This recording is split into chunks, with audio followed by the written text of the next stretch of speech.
sa vérité régnera. Tout l'univers se réjouit en son Seigneur. Il est exalté, le roi est au-dessus des cieux. Il est exalté. Il est exalté, le roi est au-dessus des cieux. Encore une fois. Il est exalté, le roi est au-dessus des cieux. Est-ce que nous pouvons acclamer le Seigneur? Amen. Demeurer ferme dans la foi ou tenir ferme dans la foi. Dans la vie, il y a bien des disciplines ou circonstances qui nous demandent de demeurer ferme. Dans l'armée, par exemple, les soldats doivent demeurer fermes pour pouvoir vaincre l'ennemi. Les élèves aussi devraient tenir ferme dans la foi, surtout dans les moments d'épreuve. La Bible dit que la foi est une ferme assurance des choses qu'on espère, une démonstration de celles qu'on ne voit pas. À travers ces 3 versets ce matin, je vous invite à analyser ce texte avec moi afin de découvrir les raisons pour lesquelles un chrétien doit demeurer ferme. Ce texte nous donne au moins 3 vérités. Nous devons demeurer fermes dans la foi. La première vérité ou la première raison se trouve dans le verset 14. Ainsi, puisque nous avons un grand souverain sacrificateur qui a traversé les cieux, Jésus, le Fils de Dieu, demeurons fermes dans la foi que nous professons. Est-ce que vous êtes là avec moi? Demeurons fermes dans la foi que nous professons. Donc la première vérité que nous trouvons, c'est que nous devons tenir ferme dans la foi car Christ a remporté la victoire. Amen. Amen. Nous devons tenir ferme dans la foi car Christ a remporté la victoire. Ce texte nous dit, ainsi, puisque nous avons un grand souverain sacrificateur qui a traversé les cieux, Jésus le Fils de Dieu. Dans ce texte, nous voyons l'expression tenir ferme. L'expression ça, il sortit dans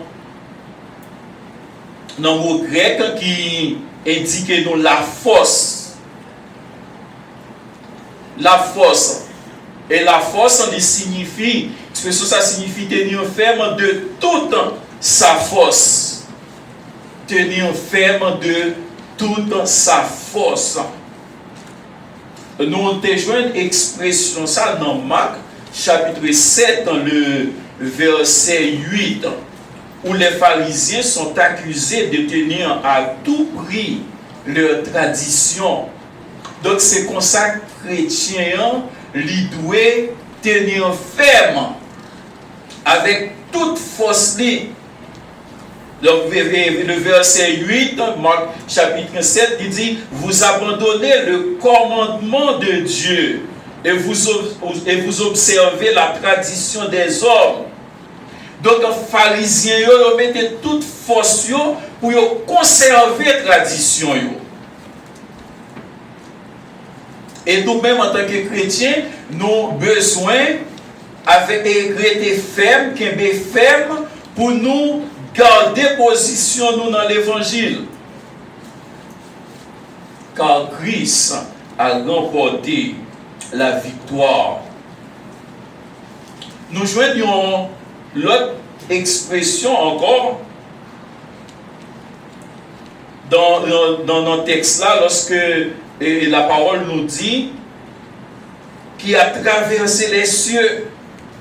Ainsi, puisque nous avons un grand souverain sacrificateur qui a traversé les cieux. Donc, nous connaissons, nous parler de sacrificateur, nous avons toujours fait allusion à Melchisédek, qui était un grand sacrificateur. Mais la Bible lui présentait nous Jésus-Christ comme le plus grand sacrificateur.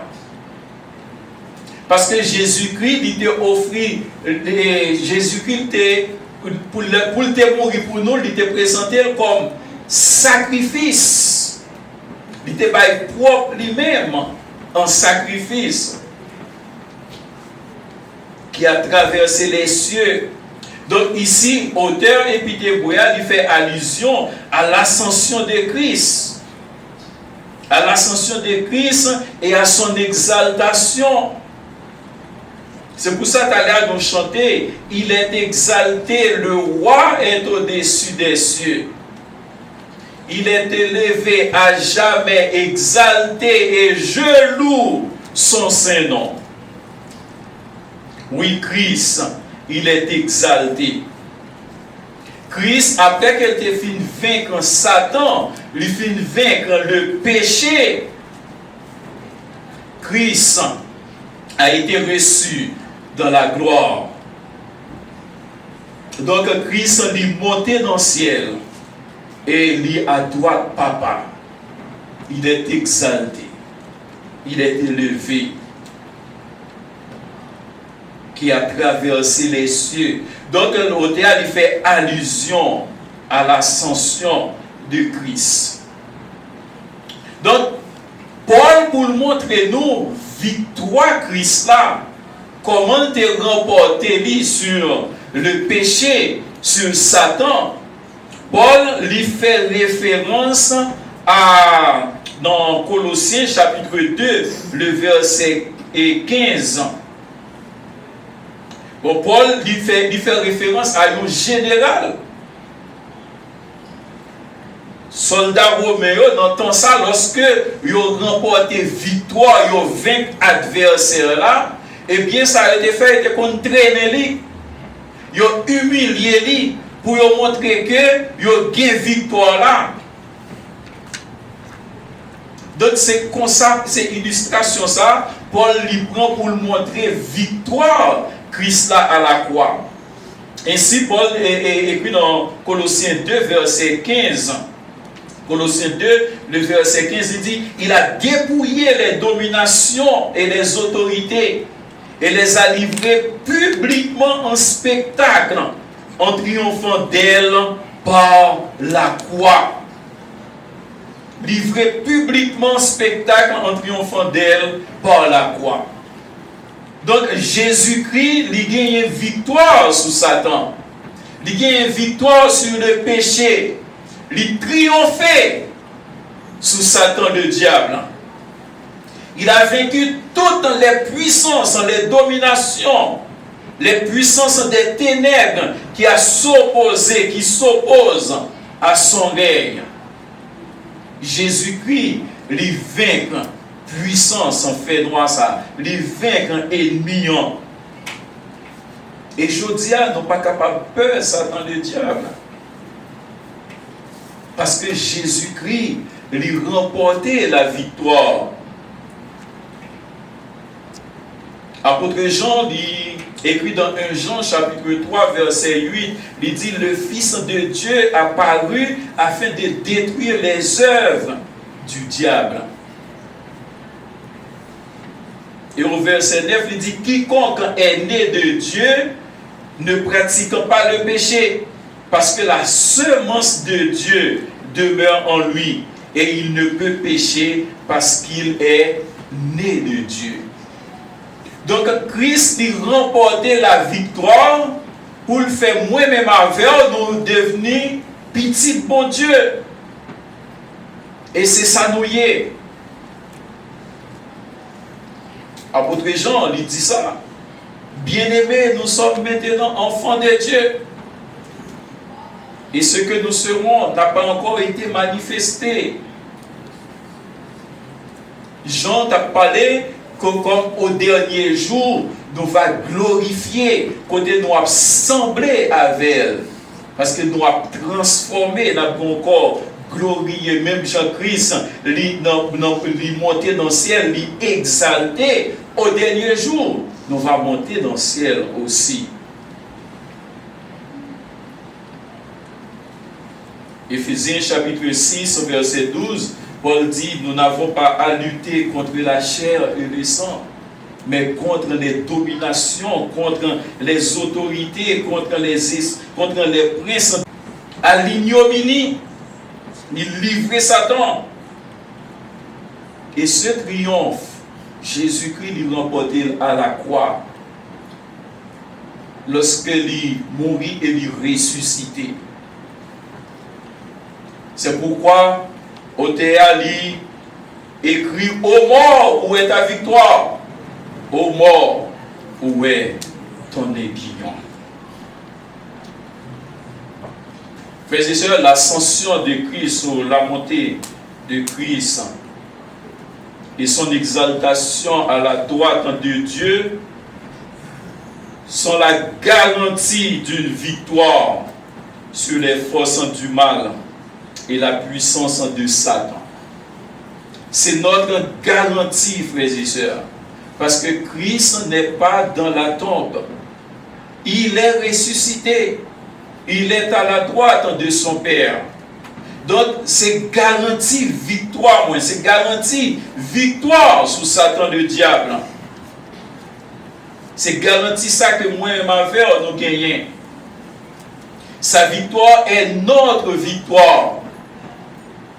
Donc, Jésus-Christ, il remporte victoire sur Satan le diable. Satan n'est pas capable de dominer nous. Et il connaît ça bien, c'est pour ça que lui comporter comme un lion. La Bible décrit Jésus comme le lion de la tribu de Juda. Mais l'apôtre Pierre lui écrit, il dit Satan rôde autour de nous comme un lion rugissant. Il n'est pas un lion. Jésus-Christ est le lion de la tribu de Juda. Donc Satan connaît les perdu bataille là. Donc il a rôdé autour de nous pour chercher moyen pour les séduire, non. Mais victoire là, Jésus-Christ est déjà gagné à la croix. Donc victoire Christ là, c'est fait à partir d'une position victorieuse. Amen. Donc, nous pas lutter avec l'adversaire là pour nous gagner victoire. Victoire là, nous gagnons déjà. Victoire là, Jésus-Christ, il nous déjà. Je dis à nous pas capable de chanter, ma travail pour royaume Satan crasé. Royaume Satan crasé déjà. Jésus-Christ, il nous victoire à la croix. Nous gagnons victoire, ça à la croix. Donc, il est possible pour moi et ma veille, nous qu'un faible. Il est possible pour moi et ma voix, nous demeurer fermes. Parce que Christ est victorieux pour nous. Possibilité pour nous qu'un fermes dans l'île là. Nous pas qu'à présent capables de demeurer fermes dans la foi. Jésus-Christ, il a déjà tout accompli pour nous à la croix. Possibilité pour nous qu'un fermes dans l'Iban déjà à la foi, à la croix. Donc nous victorieux déjà. Donc, il est possible, frères et sœurs, de tenir ferme parce que Christ est victorieux pour vous et moi. Christ a déjà remporté la victoire. Donc, ça, moi et ma voix, nous besoin de faire. Qu'on y a, c'est rendre gloire. C'est exalter l'Éternel. C'est louer. C'est magnifier son nom. Parce que nous avons déjà la victoire. Deuxième vérité que nous joignons dans le texte là, c'est dans le verset 15. Car nous n'avons pas un souverain sacrificateur qui ne puisse compatir à nos faiblesses. Au contraire, il a été tenté comme nous en toutes choses, sans commettre de péché. Deuxième vérité, nous devons tenir ferme dans la foi, car Christ compatit à nos faiblesses. Deuxième vérité ou deuxième raison que nous devons tenir ferme dans la foi, Christ compatit à nos faiblesses. Compatir signifie littéralement souffrir avec. Souffrir avec. D'où ces mots compassion. Souffrir avec. Lorsque ou compatir à quelqu'un, c'est lorsque dans le moment qu'il a souffert, il éprouvé, donc ou accompagner, ou souffrir avec lui. Souffrir avec le monde, pas veut dire blesser corps, genre une série de secs faits. C'est pas ça, ça veut dire. Mais souffrir avec le monde, c'est supporter lui, ou capable compatir avec lui dans ses conseils que vous capable bali, ou capable compatir côté où là ou remonter moral li ou consoler. Gain compassion pour moun sa. Jésus-Christ il compatit, il souffrit avec nous, car nous n'avons pas un souverain sacrificateur qui ne puisse compatir à nos faiblesses. Donc, parfois, qui n'est pas capable de souffrir avec, troublé, ému. Il frémit, il ému. Parce qu'il a compassion, il est capable de compatir à nos faiblesses, à nos deuils, nos tristesses. Il est ému. Et le verset 35 nous dit, il frémit en son esprit et se mit à pleurer. Jésus pleura.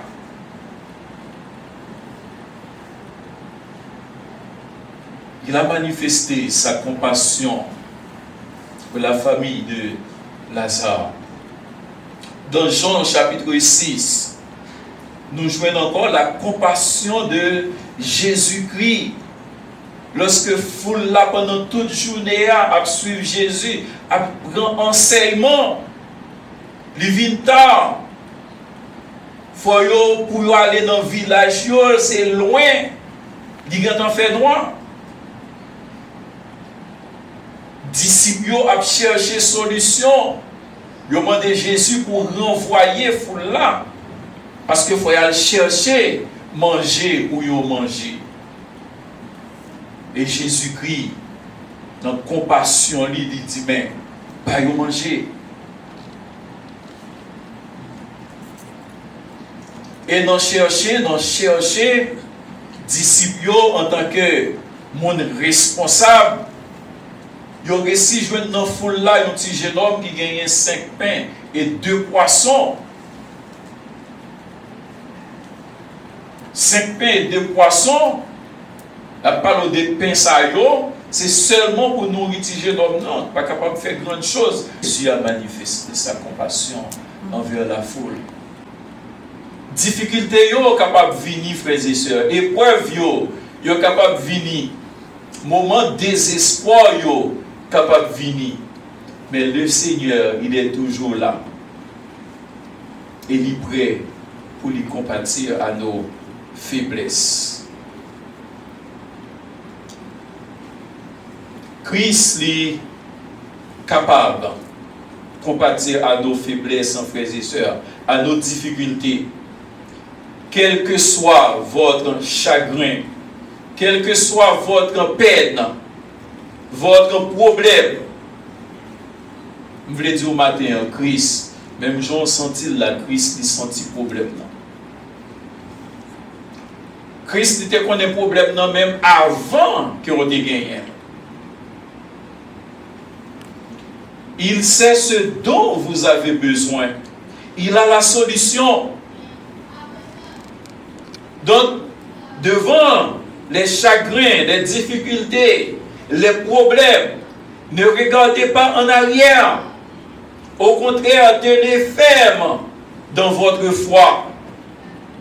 Tenez ferme dans votre foi. Il est un sauveur compatissant. Il est un sauveur compatissant. Troisième vérité, ou troisième raison pour nous capables que ferme dans la foi, c'est dans le verset 16. Approchons-nous donc avec assurance du trône de la grâce, afin d'obtenir miséricorde et de trouver grâce pour être secourus dans nos besoins. Troisième vérité, nous devons tenir ferme dans la foi. Ici, il s'agit là d'une aide apportée au bon moment. Aide apportée au bon moment ne veut pas dire approchons-nous donc avec assurance du trône de la grâce. Avec assurance. Nous tous qui là, si nous prenons l'image de petit monde, donc nous comprenons bien. Nous comprenons le mot approcher avec assurance. Si nous demandons si H n'a besoin de bagaille là, il vient adresser, il a adressé avec la tête baissée parce qu'il y a une intimité que nous n'avons pas gagnée, ce n'est pas moi qui ne parle. Mais si nous avons besoin de bagaille, non même, la marcher la tête haute pour le demander, il va le fouiller dans le bouche moins. Vous comprenez? Il va le fouiller comme il l'habitude fait. Il va le fouiller dans le bouche moins. Vous comprenez? Parce que il y a une intimité, il y a une relation père et enfant. Il vient avec assurance parce qu'il connaît seulement Déa l'a joindre. Mais parfois, en tant que père, nous avons une volonté, mais nous limitons dans nos capacités. Mais bon Dieu lui-même, il dit nous approchons-nous donc avec assurance du trône de la grâce afin d'obtenir miséricorde et de trouver grâce pour être secourus de nos besoins. Donc, dans nos besoins. Donc, les nous approcher nous avec assurance devant le Seigneur, ressources n'est pas limitées, ressources n'est illimitées. Quel que soit ça nos besoins, n'a besoin ni et ou pas qu'à serrer le lit pendant que il a souffert. Donc bon Dieu en tant que notre Père, tout ça le gagner c'est à nous-mêmes. Et il dit nous approcher, venir joindre avec comment? Avec assurance. Mais pendant que il dit nous venir avec assurance, livrer bon nous lit dans le pali, dans temps pali, dans le qui bon pour lui, qui bon pour nous. Nous faisons ça avec tout le monde tout. Yo ka mandé nous yon bagay. Mais parfois c'est pas le moment.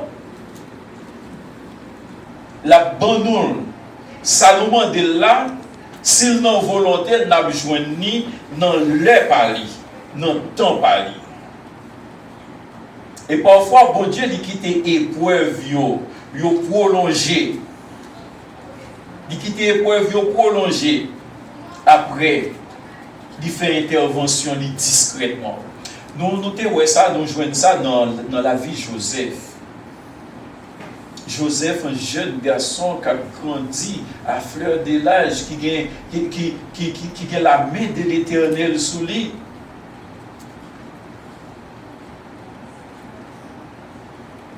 Nous jouons frère Joseph, yo la gueule dans la piscine.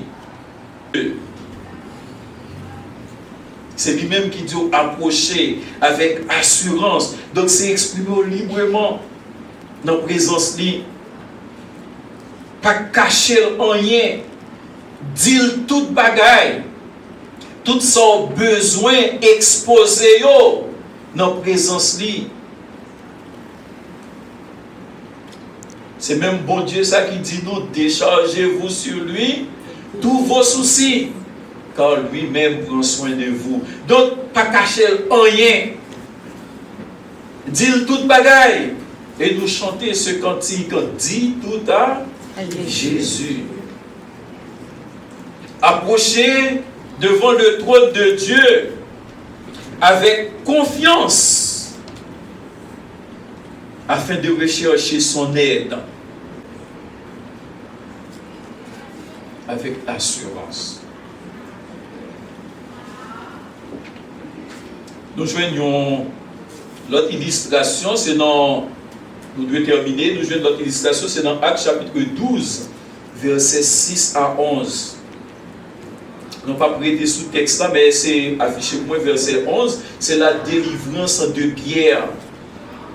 La délivrance de Pierre dans Actes chapitre 12, versets 6 à 11. Une délivrance qui manifestait au cours de la nuit précédente le procès et l'exécution projetée par Hérode dans Agrippa I. Donc Pierre est dans prison avec chaîne dans pied et ange nan li rentré. Nous connaissons l'histoire très bien. Nous avons dit c'est fini pour Pierre. Parce que les Juifs, ils voulaient la mort Pierre.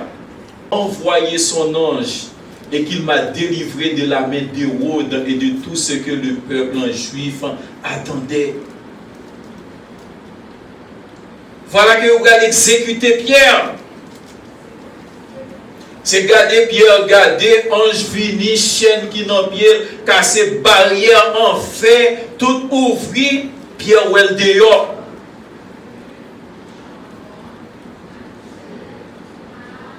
Nous avons raison de chanter, c'est garder nous comme ça. Bon, Pierre t'a demandé comment le faire dehors, Pierre n'a pas de réponse là. La main de Dieu, compassion de Dieu agit.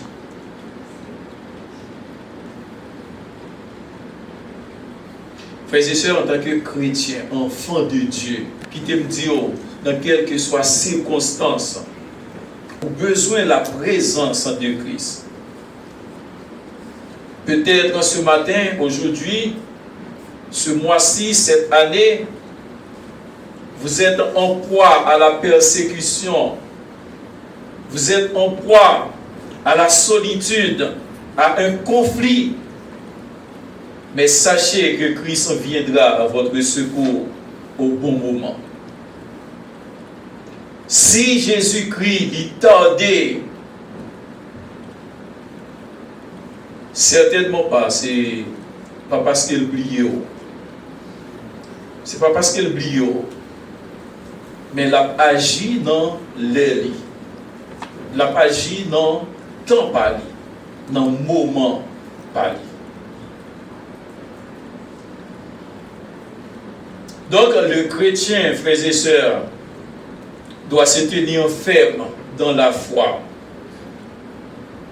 Le chrétien doit demeurer ferme dans la foi à l'heure de l'épreuve. Gardez en votre cœur, Hébreux chapitre 4, versets 14 à 16. Je pourrais dire tout au long de votre vie. Et souvenez-vous de ces trois vérités. Vous devez tenir ferme dans la foi en sachant que Christ a remporté la victoire pour vous. Sachant que Christ a remporté la victoire pour vous. Deuxième vérité, vous devez tenir ferme dans la foi en sachant que Christ compatit à vos faiblesses. Et enfin, vous devez tenir ferme car Christ interviendra toujours au bon moment. Christ interviendra toujours au bon moment pour vous venir en aide. Dieu vous aime, frères et sœurs. Dieu nous aime. Il ne pas abandonner. Il ne pas quitter ou décourager. Il ne pas quitter ou abandonner dans la route là. Il vous aime. Il peut tout. Il est le Dieu qui peut tout faire. Il peut faire au-delà de ce que nous demandons ou pensons. Et ce Dieu que nous servons, il ne saurait faillir en rien. Demeurez ferme dans la foi. Que le Seigneur vous bénisse. Amen. Pour serviteurs que vous avez utilisé puissamment, vous avez encore fortifié dans la foi pour nous rester fermes malgré les épreuves, malgré les moments difficiles, malgré de tout, pour nous connaître que nous avons déjà la victoire en Christ et que nous avons besoin de rester fermes dans la foi, nous, parce que dans le moment que vous voulez, dans le moment que vous fixez, pour nous capables de jouir pleinement de grâce, ou de victoire, ou de bénédiction, et on va faire pour nous. Et nous connaissons qu'un jour encore, nous allons saisir de victoire finale, nous, lorsque nous allons avec vous dans l'éternité. Merci pour ces serviteurs que vous avez utilisés. On va continuer à la présence ou puissance pour enseigner le peuple. Chacun de nous qui est dans la paix, nous allons aller déplacer dans quelques instants. D'abord, nous allons bénir nous et accompagner chaque famille qui est là ensemble avec nous. Et frères et sœurs qui ne sont pas capables d'aller visiter au côté que nous prions au nom de Jésus qui règne au siècle des siècles. Amen. Que l'Éternel nous garde, que l'Éternel nous protège, que l'Éternel nous conduise, que l'Éternel nous bénisse, que la paix de Dieu qui dépasse toute intelligence des hommes garde nos cœurs et nos pensées en Jésus-Christ, dès à présent et pour toute éternité. Bon dimanche et bonne semaine, que le Seigneur vous bénisse.